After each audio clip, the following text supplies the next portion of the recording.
The Land That Never Was, or is Milan Milojevic's first exhibition here at Fireworks Gallery. Milan uses a combination of old-school lithography and etching techniques mixed with digital technologies to create a magical and fictitious range of flora and fauna. This new exhibition consists of 10 single and multi-panelled works on paper, as well as a printed velvet rug, terra incognita. Terra incognita refers to a sort of a place that's partly imagined and partly sort of constructed from a lot of stories and myths from my background, which is German, Yugoslav or Serbian.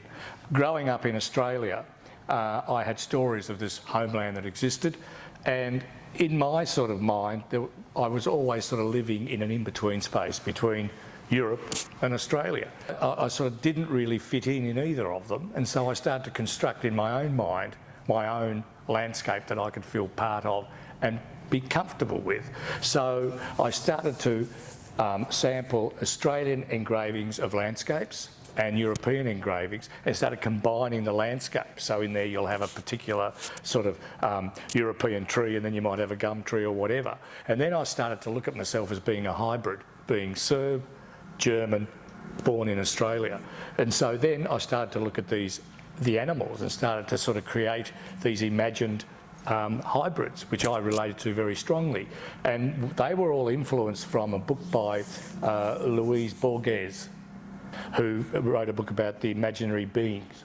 And I started to read that, and I found some beautiful, vivid descriptions of these things and started to respond to them with these animals. And they've become my characters that I've used in different scenarios. With this hybrid printmaking process, as the images change, one world disintegrates as another gradually comes to the surface. Indeed, Milan uses multiple panels and recycled images to create larger narrative works, somewhat like the idea of an infinite book.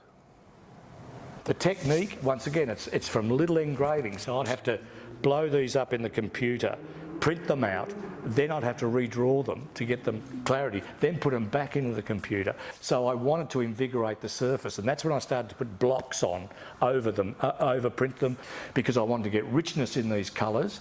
I'm very influenced by Japanese prints. I love the colour of those. And so these are built up in Photoshop if you understand the process. In some of these I've got 100 layers, and I keep a lot of these. I was always amazed when I went to Berlin and saw a Munch exhibition, and he kept all his blocks. So he could redo them and change the moon and use them over and over. So it comes from a lot of those sort of influences.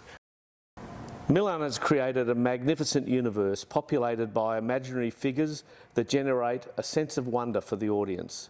This wonder is accompanied by the uneasy knowledge that the world created is a dystopian one, a fabricated version of reality, but nonetheless seduces.